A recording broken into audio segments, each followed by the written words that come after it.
And so here I am at 12 years old doing documentation, technical documentation for a huge publisher in the US. None of this is paid, by the way, of course. This is all me just wanting to help and, help my mom too, right? This is her job. And it felt good to help her too. And eventually they asked my mom for my picture and they put it up in their lounge in the lobby because I made such a huge difference in the way they do work. I mean, it was digital transformation before anybody knew what digital transformation was. And I was 12 and it made me feel good.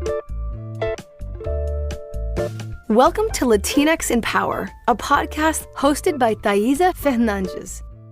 Welcome to Latinx in Power. Today we are talking with Pablo Veramendi. Pablo is a Director of Audience Evangelism at Microsoft. He is passionate about building meaningful communities and leveraging technology for innovative solutions. Pablo leads Microsoft Global Student Developer Programs, including Imagine Cup and Microsoft Learn Student Ambassadors. He enjoys inspiring others to believe in and achieve what is possible in the ever-evolving digital landscape. I'm so excited with this conversation. We have been talking about this a lot, and we met in person 3 months ago. I actually don't remember. Yeah, welcome. Thank you. I'm excited to be here. I've been waiting for this, anticipating this as well. Incredible. In this episode, Pablo will discuss his Hispanic identity, passion for building communities through technology, and involvement in the Imagine Cup and Microsoft Learn Student Ambassador Program. Pablo will share inspiring moments, insights on the future of technology, and tease upcoming projects at Microsoft. Absolutely. Can't wait. Awesome. And what does it mean to be Hispanic for you? So first of all, a little bit of my background. On my father's side, my father is from Spain and he moved to the US to marry my mom. My mom's from the Midwest, from the US, but she actually lived in Argentina for many years and in Spain. And so they kind of merged the cultures in our family. And it's for me, for my life, it's really been about family and about the importance of being with family and the importance of feeling that community around family and that love and care, right? I have a huge family in Spain. I think it's like 21 cousins in Spain. And so it's just massive. And anytime we went when I was a kid, we used to go quite often every year or every 2 years. And then as I grew older, that got a little more complicated. But, my heart and my soul has that Latin culture, right? That need, the desire to build family and build community around that. And it's always been a part of me. I married a woman from Ecuador. And so very much that South American, Ecuadorian culture is now part of me too. And it's very similar, obviously, to the Spanish culture. And so it adds, a little more. When I traveled to Spain as a kid, it was very similar to what it's like to live in the US, just with a different language, right? Very similar access to food and to culture and all that. And,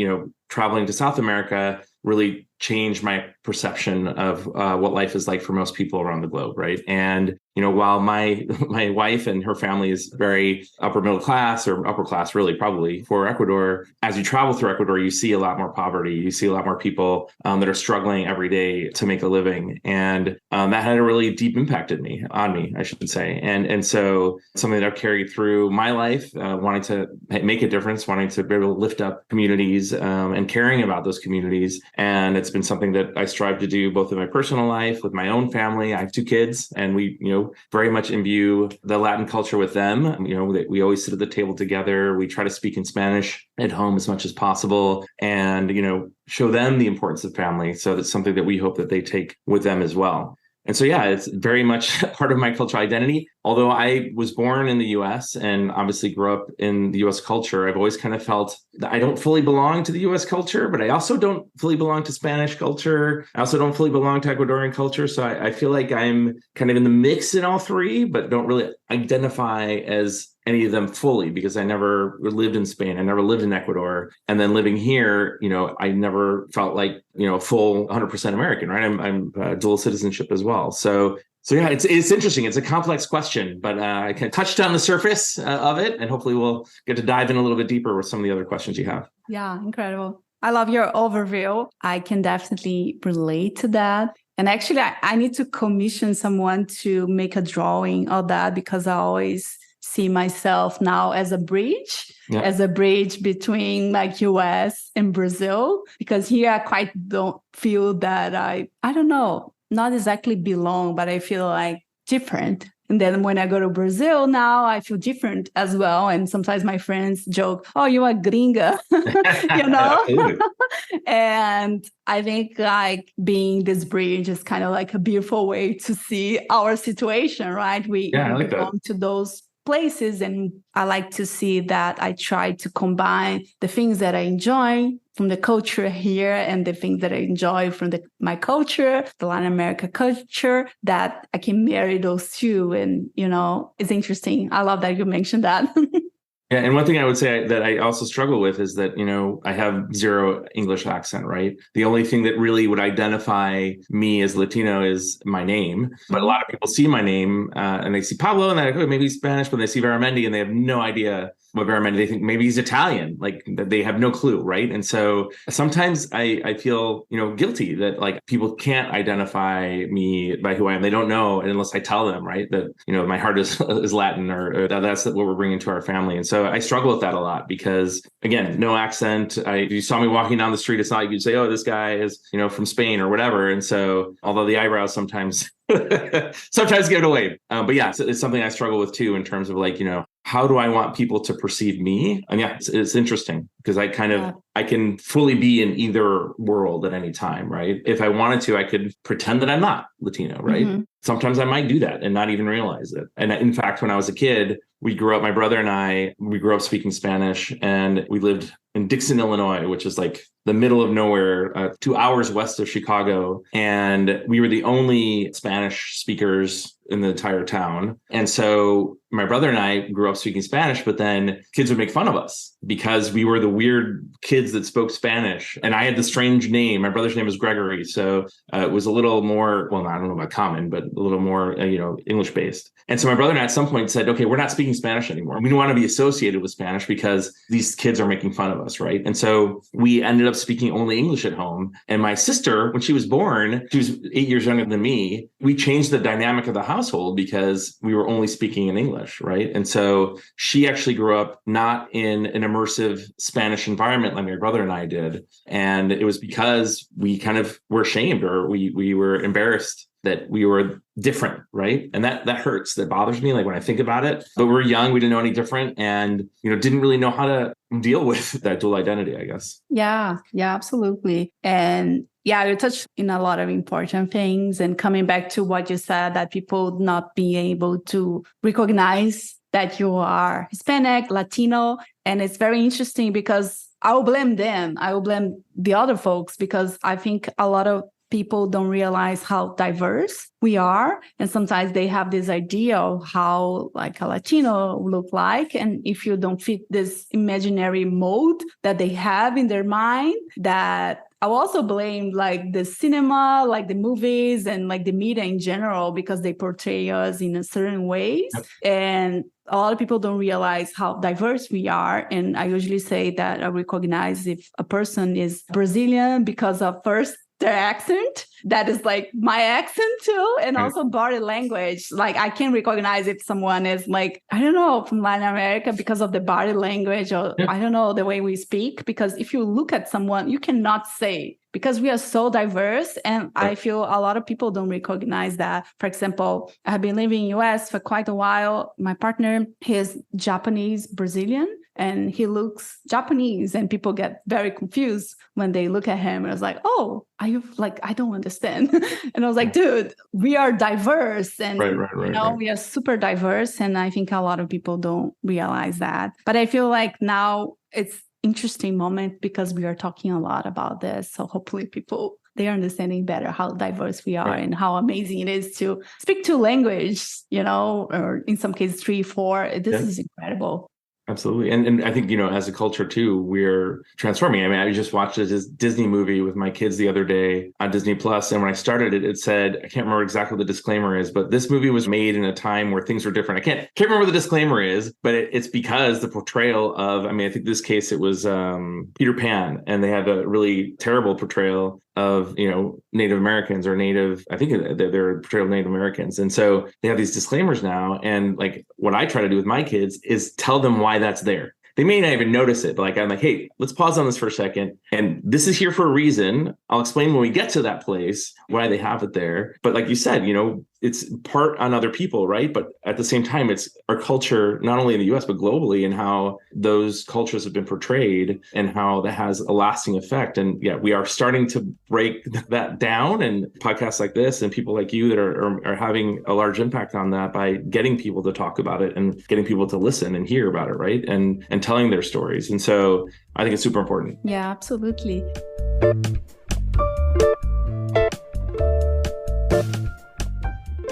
And I started to touch about this, and I wanted to hear more. What inspired you, your passion for building meaningful communities and leveraging technology for innovative solutions?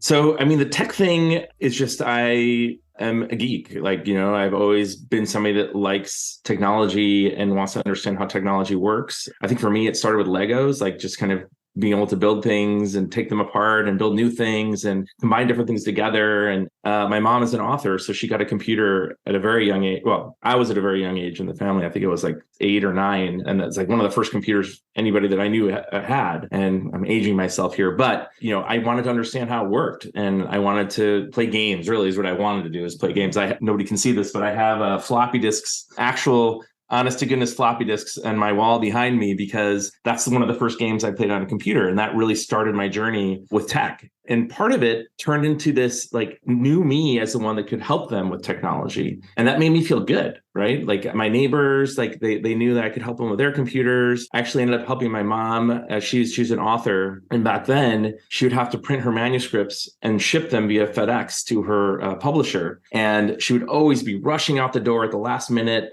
trying to get to the UPS before they closed, doing her last minute edits. And then one day I asked her, I'm like, Mom, why don't you just send it to them via modem? And she's like, well, what's that? And I'm like, well, it's a device that connects computers, and we have one. And she's like a fax? I'm like, no. It's a modem. You can actually send the file. So they would open it as if you gave it to them on a floppy disk. And she's like, well, I have no idea how to do that. I'm like, well, I'm happy to help, explain it to them if you want. She's like, all right, sure. And so it's Houghton Mifflin, which is a huge publisher here in the US. And she set up a call and she's like, okay, my son would like to help us transfer it via modem. And so she hands the phone over. And I think they didn't expect a 12-year-old boy to be on the other line. And so here I am at 12. And I'm like, my first question was, are you running Windows, Microsoft Windows? Because I knew how Windows worked. I knew where things were and how to say, okay, so now double click on, I think it was accessories or whatever. Now double click on Hyperterminal, put this command in. And now I'll call you, your modem will pick up. And so I go through this process, and within 20 minutes, we had sent this file, and this is me also instructing them, and they were completely blown away. I transformed the way they were going to do business without even realizing it. And they were so grateful. I ended up doing 3 more calls with 3 different authors, showing them how to do it. And then I'm like, I should write these instructions down. And so here I am at 12 years old, doing technical documentation for a huge publisher in the US. None of this is paid, by the way, of course. This is all me just wanting to help and, help my mom too, right? This is her job. And it felt good to help her too. And eventually they asked my mom for my picture, and they put it up in their lounge in the lobby, because I made such a huge difference in the way they do work. I mean, it was digital transformation before anybody knew what digital transformation was. And I was 12. And it made me feel good. It made me feel good to help my mom. It made me feel good to help this company, to help these other authors, and to know that me showing them how to use technology, which to me was super easy, was changing the way that they worked. And obviously, when I was a kid, I didn't think of it in those specific terms, but it made me feel good. It made me feel satisfied and realize I was able to accomplish something, and it was meaningful to me. And then I would add, I traveled, so I got to see different cultures, different countries, and starting to see, what other people need across the globe, right? And that's always kind of been something that's been a part of me. My parents are very much that way too. They volunteer, they give back to the community, and so that's kind of been imbued in me. I went to a Jesuit high school, and it was very much it was an all male Jesuit high school, and our motto was men for others. So what can you do as a man for other people, right? We ended up going co-ed, so it was people for others, or I can't remember what it was after that when we went co-ed, and so that that giving kind of spirit was imbued in me from a very young age. And so I always just wanted to make a difference. And technology, I learned very quickly. And I was kind of always on the cutting edge. And so I felt like that was a skill that I could use best to help other people. And then that's just kind of continued as I progressed in my career. That's incredible. I love this story. I have a follow-up question. Did you tell the story when you were interviewing at Microsoft? Absolutely. Yes, that's incredible. And they were like, and in fact, at my interview, so we can get into this later, or we can get into it now if you want, but I worked in a nonprofit for 6 years before coming to Microsoft. And it's a big jump going from a small nonprofit to one of the largest multinational technology companies in the world. And I spent a lot of time focusing on my resume and applying for this one specific job that I thought I would be most qualified for, and then preparing for the interview. And that story was part of the interview. And after that interview, I can tell the whole story if you'd like, but after the interview, I had 2 people come up to me and said that was the best interview they've ever seen from anybody that's applied for a job at Microsoft. So, of course. Yeah. That's awesome. And another thing that I want to hear from you, and I'd love for you to share more. And I feel a lot of folks who are listening to us, they can take advantage of this program. So can you share more about the Imagine Cup and Microsoft Learn Student Ambassadors program and how people can be part of it? Yeah, absolutely. So I came into Microsoft working in services. So I did support contracts for public sector. And I liked that because I felt like I was helping, these nonprofits and universities and government agencies, empowering them to do more, right, with technology. And so I very much enjoyed that job. And this was only in the Midwest. Essentially, my clients were only in the Midwest. I want to do something greater, right? I was also volunteering for a nonprofit that helped inner city kids in Chicago learn how to refurbish computers. And then they would take those computers to their communities in Mexico. And so that was super meaningful for me too. And we actually created a little bit of a competition, kind of like the Iron Chef, where we'd have a bunch of computer parts and the students would have to put them together, and whoever built the best computer with the parts that were available in an hour win that competition. And I was the MC, right? And so this was something I volunteered on in Chicago. So I was looking for jobs at Microsoft that would be more meaningful for me, that would let me use all this kind of cultural awareness I've gleaned with the privilege of being able to travel across the globe throughout all these years. And I found this job that was managing this Imagine Cup competition. And I'm like, even though I worked at Microsoft, I wasn't super aware of it. I'd heard of it, but I didn't know what it was all about. And it's about empowering students across the globe to bring their ideas to a global stage and then hopefully bring them to market, right? And I read the job description, I got chills. I'm like, this is a job at Microsoft. This is like exactly what I want to do. Like, it's empowering students. It's using skill sets that I already have. It's global. It's at Microsoft. It meant that I had to move. So I was in Chicago at the time, but the job was here in Seattle, or in Redmond on the headquarters. But yeah, I was, again, for that, super prepared for that interview, used my network at Microsoft to, help me get as many positive referrals to the hiring manager. But I ended up getting the job. And the Imagine Cup is a global student developer competition for university students, and any university student, even grad students, are eligible. And it's about, what ideas that you have that can bring a product to market, right? So, are you interested in becoming a founder or a startup? And if you have an idea, but you don't know what to do with it,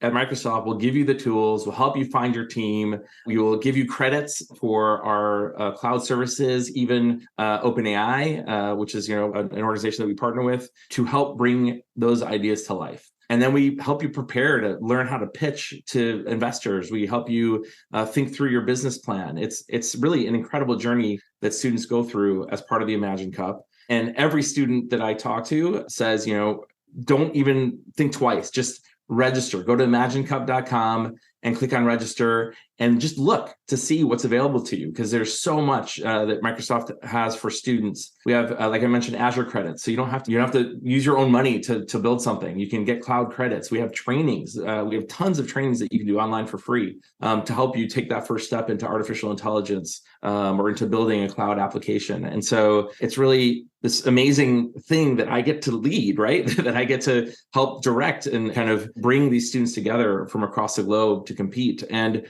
when I say compete, it's a friendly competition. Like, what I love about it too is that these students are rooting for each other, right? Everyone wants each other to succeed. And even after the competition is over, yes, we pick a winner that's the world champion. We have the big show. If you go to imaginecup.com, you can see last year's world championship competition. But everybody who takes the step to bring an idea to a competition or a hackathon or anything like that is a winner in my mind, right? They're taking that chance, that opportunity to do something that they wouldn't have otherwise, right? And that's something that you can put on your resume. That's something that you can talk about as an experience, regardless of whether or not you even submit to the Imagine Cup. Like just the fact that you went out there and took some trainings and tried to build a proof of concept, or you met other people and formed a team. And of course, if you progress, it's great too. But like, I just encourage all students, like you may think that it's not possible or that it's really hard or that it's too competitive. And I'm here to tell you, we provide so much for you to help you in that journey. And there are so many other students out there that are where you are right now thinking, is this something I should do? Like we can connect with those students, right? And maybe you don't have an idea, but you're an amazing UX designer or you are an amazing programmer. There are people with ideas that are looking for folks like you in this competition to be part of their team, right? And so I think it's just an incredible opportunity for students to come together and build something meaningful and bring it to market, right? I mean, the idea of the Magic Cup is that it doesn't stop when you win the World Championship.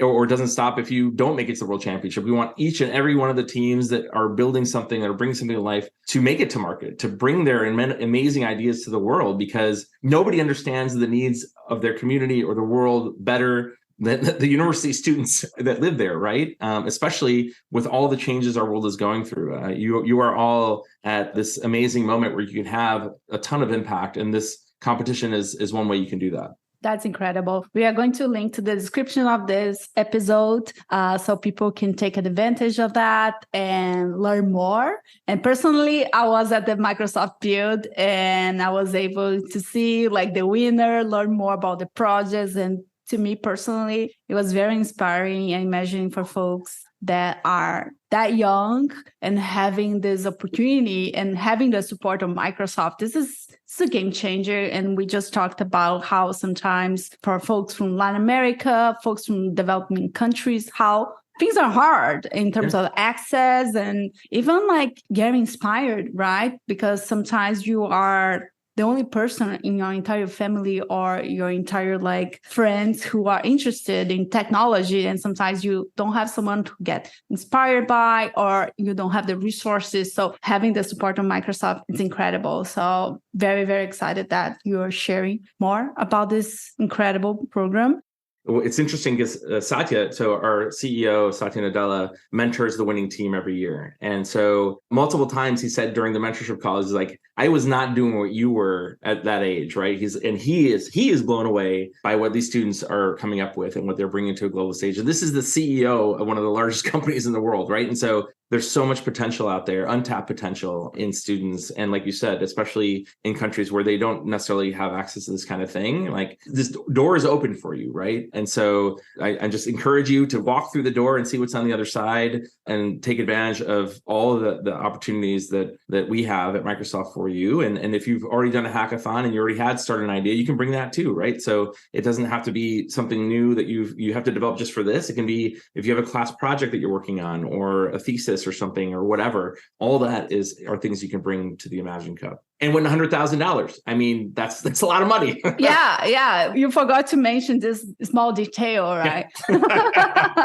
So we also have access to Founders Hub, which is our Microsoft for Startups. It's another way that we give out support for founders and folks that are bringing startups to life. And this year, every team that advances in the Imagine Cup, last year was just the top 48. Now every team this year will have access to Founders Hub, which gives you like $2,500 in OpenAI credits, $1,000 of Azure credits, a mentorship, all kinds of stuff. And so that's just, available to everyone, regardless of how far you go in the competition. And of course, the mentoring with Satya, the $100,000, it's just, and again, I think it's the journey. It's not just that end piece for that one team, but it's the journey that all the teams go through. I mean, they completely transform in their journey through the Imagine Cup. And it's just, it's been super inspiring to be a part of all these years. Incredible.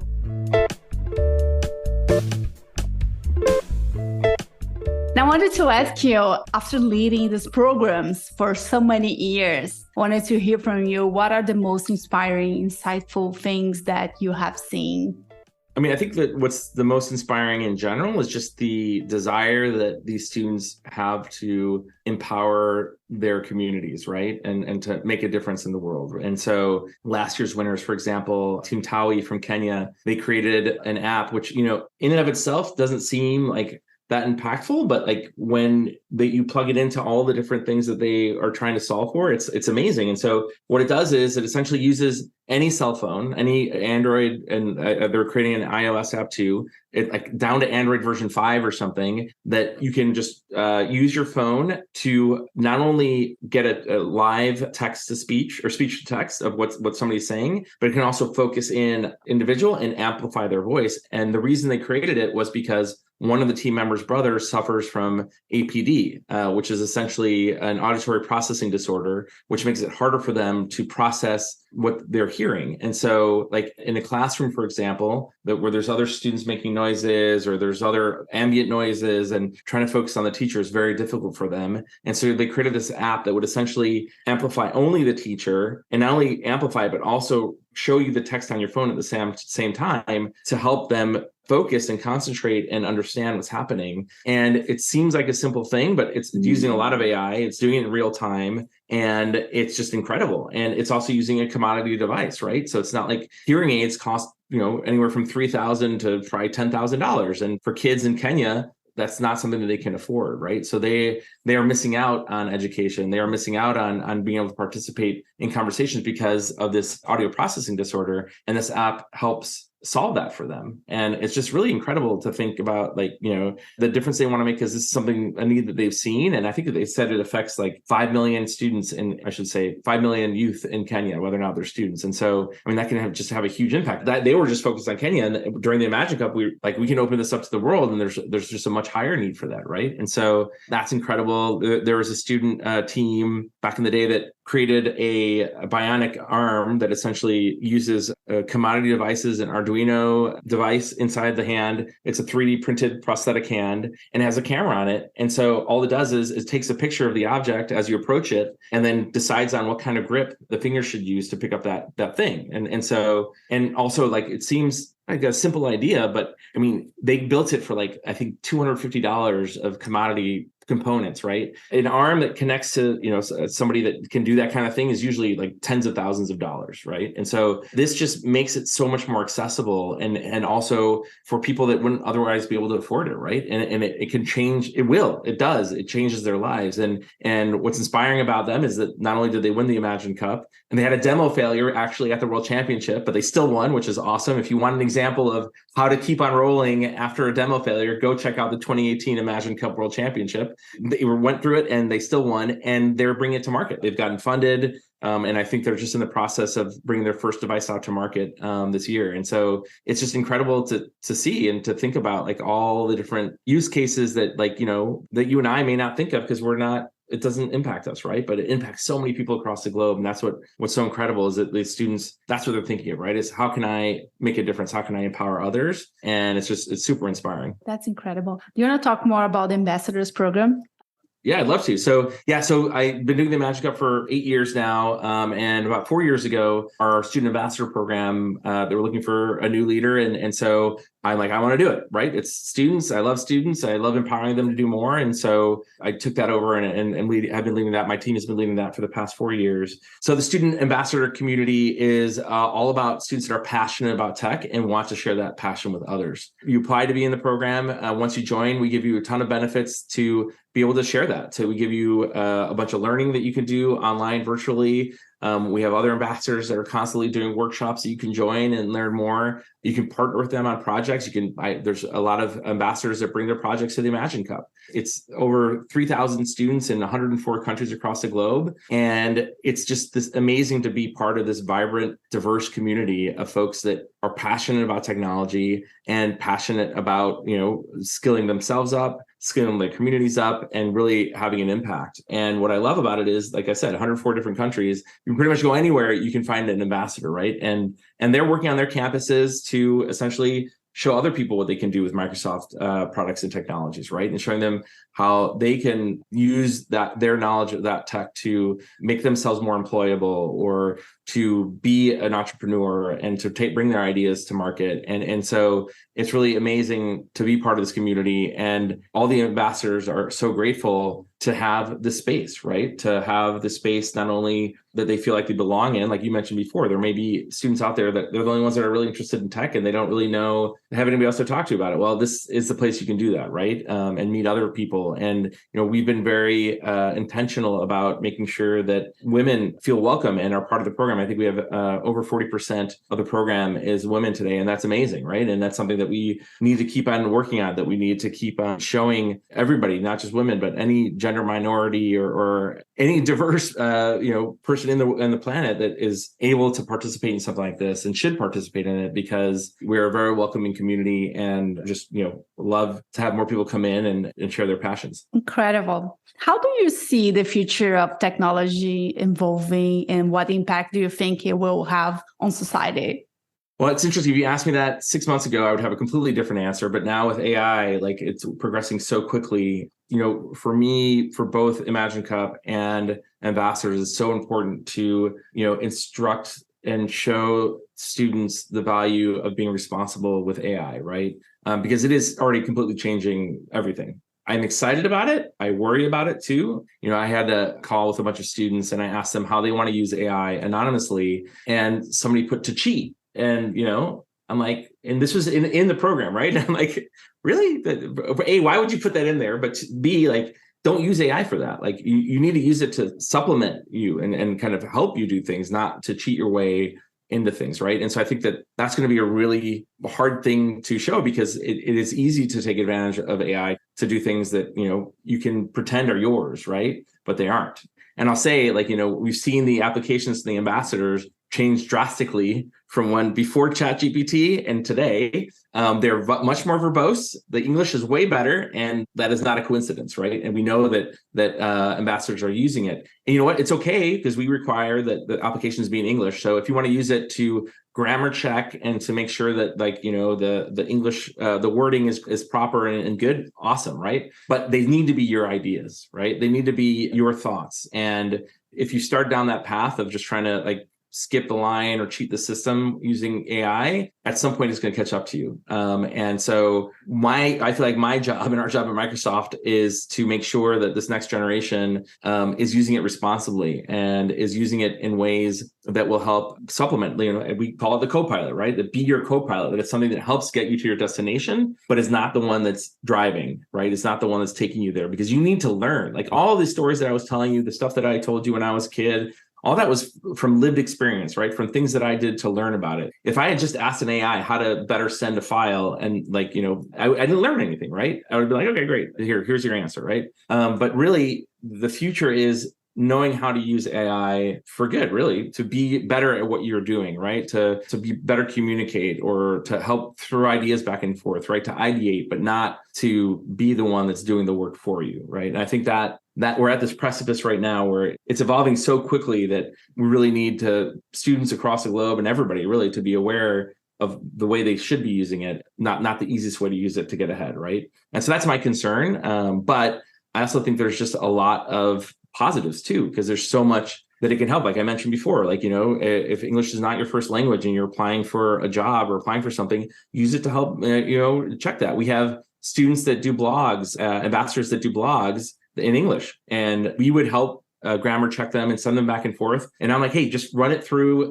Bing Chat and just make sure that you've kind of done that pass first. And then it just makes the process that much easier, right? It takes that step away, that back and forth so many times, because they've already had the grammar check being done and kind of the phrasing and all that. And so I think there's a lot of positives. But then again, we're kind of go back to accessibility, right? How many people can access this? Is there going to be a greater divide between those that can and those that can't? And how do we make sure that we account for that and we don't leave anybody behind? And I really feel like that's the job of communities. That's the job of, these communities, to help these folks understand that they can access it. One thing that's fascinating to me is, you don't need a really powerful laptop or desktop to code anymore. You can do it all in the cloud. And so you don't even need, some people, you'd be shocked, they do it with their phones. I was going to ask you, because, like, when we think about developing countries, we see this movement where people don't have, like, laptops anymore. They don't have personal computers, and sometimes they have, like, a phone for the entire family. The entire family share the phone, and it's of course, it's not an iPhone. Yeah. It is a phone that sometimes the screen is broken, it's not like the latest model, and that's incredible to hear that people are like using their phones.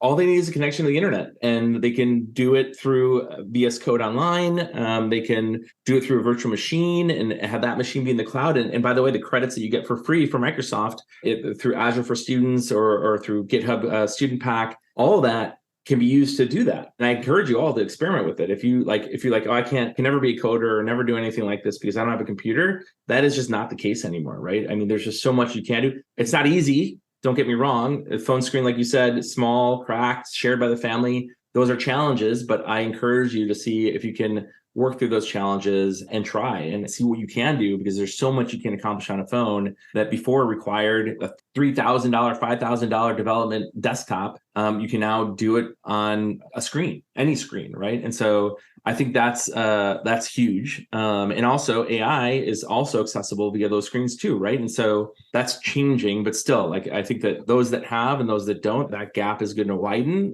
with the use of AI, and that worries me. And it's something that I think that all of us need to be a part of, and making sure that we're doing everything we can to include everybody in this journey. That's incredible. You touch a lot of very important things. So thank you for that. And also it's interesting when you share about like the access and AI, and especially for folks who have like English as the second language, and how sometimes it can be a barrier for them to apply for a program that is only in English, right? And we might feel, oh, my English skills are not good enough. Sometimes I'm not able to express what I want to share in my second language. So having access to ChatGPT, for example, is something that can help you to proofread, so you feel better about like submitting your proposal, right? And it's incredible. And also a fine balance between using a tool like that, but also making sure you are actually learning with this tool. And perhaps you're like, when you proofread, you're like, oh, actually I was using the wrong like past tense or whatever, the way we were like communicating.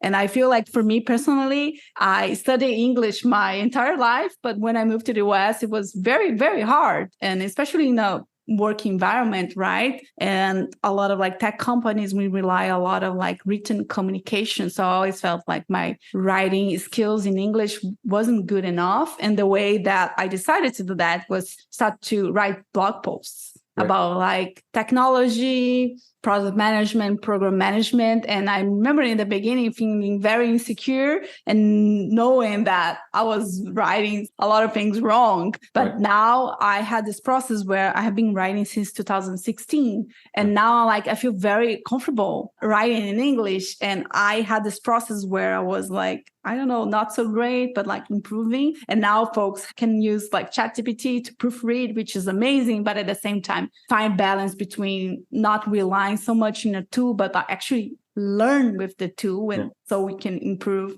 your skills. So I think this will be the challenge for folks now. Yeah, and I think that you need to be your authentic self, right? And your authentic self can come through with some help of AI in translation or in what have you, but you still needs to be you, right? It still needs to be your words and your thoughts and your ideas, and that's what's so important. And especially when you're interviewing for a job, like when I interview candidates at Microsoft, I'm looking for people who are they're bringing their full selves, their authentic selves, and using their computer as a tool, using AI as a tool to help them be their authentic selves, right? And not trying to be somebody they're not, or try to use those tools to take advantage of the system, right? And so I think it's super important to use those as well. I mean, it's kind of where the calculator was at some point, right? When the calculator first came out, ones you could buy and bring to school, like they were banned from schools, banned from math classes. Like, this is nobody's gonna learn anything. And everybody uses a computer calculator today, right? I mean, Excel is the most advanced calculator in the world, right? And I use that every day. And I would never have been able to do the type of stuff I do today without that tool. And that's what AI is becoming already and will be in the future. It will be that tool, but you have to learn how to use it to augment who you are as an authentic human being and really, bring your full self to what you do. I love that. I'm enjoying this conversation so much. I could talk with you for hours and hours. And I wanted to thank you for your time. And I wanted to ask you, which resource helped you in your journey? Is there anything you want to highlight and share with us? I mean, curiosity. I think the resource it was just being endlessly curious, right? And asking questions and finding people that can help me answer those questions. And I did not have access to the internet because it didn't exist when I was a student, right? Before I was a teenager. And so I had to go talk to people. I had to go ask questions. I had to go talk to my professor or my teacher. And I really do think it comes back down to kind of Legos and really wanting to understand how things work and asking questions and thinking, I know how to do this. I know how to put things together, but I can make this even better if I understand how to use this piece or that piece, and going to ask people about those pieces and add that to your knowledge. And now there's so much out there that you can find for free, resources to learn coding, to learn how to use Azure, how to use the cloud. I just encourage you all to figure out what you are curious about and pursue that curiosity tenaciously, right? Because that will help you be your authentic self, right? And that'll help you learn and grow and give back to society, right? And so for me, it's curiosity, and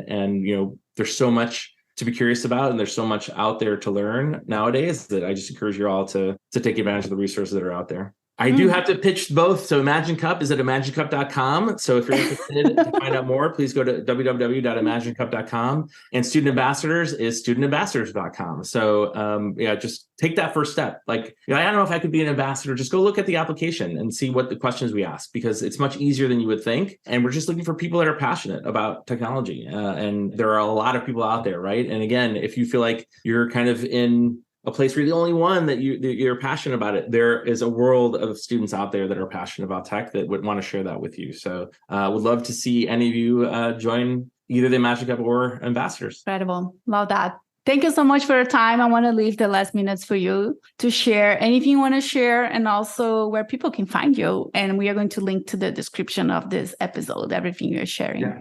Awesome. Thank you. I just, again, I encourage you all to just follow your curiosity, figure out what it is you're passionate about. You're not going to figure it out right away. I didn't imagine this job as my dream job when I was a kid, or even when I started at work, right? And it took a lot of time to get to where I am, and a lot of effort. And I was in a bunch of different industries. I worked at a university, I worked at a nonprofit, but all of that informed me, right? All that helped me figure out what is it that makes me my authentic self, and what is that thing I want to reach. If we had more time, I'd talk about ikigai, which is this Japanese word for essentially blending your passion with your work. And there's a whole system around that I didn't realize I was kind of innately doing as I kind of went through my career. But I think it's important to think about that. What are the things you're passionate about? What are the things that are meaningful for you? Where can you have impact? And, what can actually pay you, right? Because ultimately you got to get paid, right? And so the fact that I was able to find all those four things in this role I have at Microsoft is incredible, right? But it's not something that happens overnight.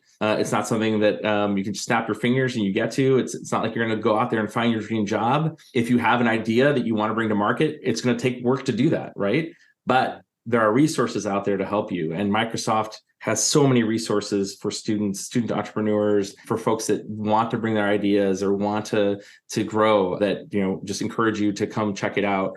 And then to find me, I'm on X. I guess I can't call it Twitter anymore. I'm on X at I am Pablo. You can look me up on LinkedIn. It's I think it's just P Veramendi, but you can just look up Pablo Veramendi and you'll find me. And I would love to connect. Very passionate about the space, and I'm open. My DMs are open on Twitter. X, sorry, Elon. Oh my God, just say Twitter. Every time you say X, I'm like, what was that? Yes, Twitter. All right. Twitter. Coming from a former Twitter employee, LinkedIn, my DMs are open as well. And I'm open to talk with you, right? I want to empower others. That is, before Microsoft had that as our vision, our mission and vision is to empower every person and every organization on this planet to achieve more. That was my mission. I didn't know it, but that was my mission, right? And as that 12-year-old, right, helping this publisher, as a guy in the neighborhood that was helping other students, as I worked in nonprofits, that has been my mission all along. And I feel very privileged to be at a company that helps me live out that mission in the work that I do. That's incredible. Thank you so much. Thank you, Thaisa. that's it for today, everyone. Thank you so much for your time. I would love to hear your thoughts about the podcast and the episodes. Please message us with any insight, any feedback you might have, and also guest suggestions. Message us in your favorite social media platform. We are in all social platforms. And if you want to write us in a review, we will love that. Feel free to write us in a review on Apple Podcasts, Audible, Amazon, or any other streaming that you like. Thank you.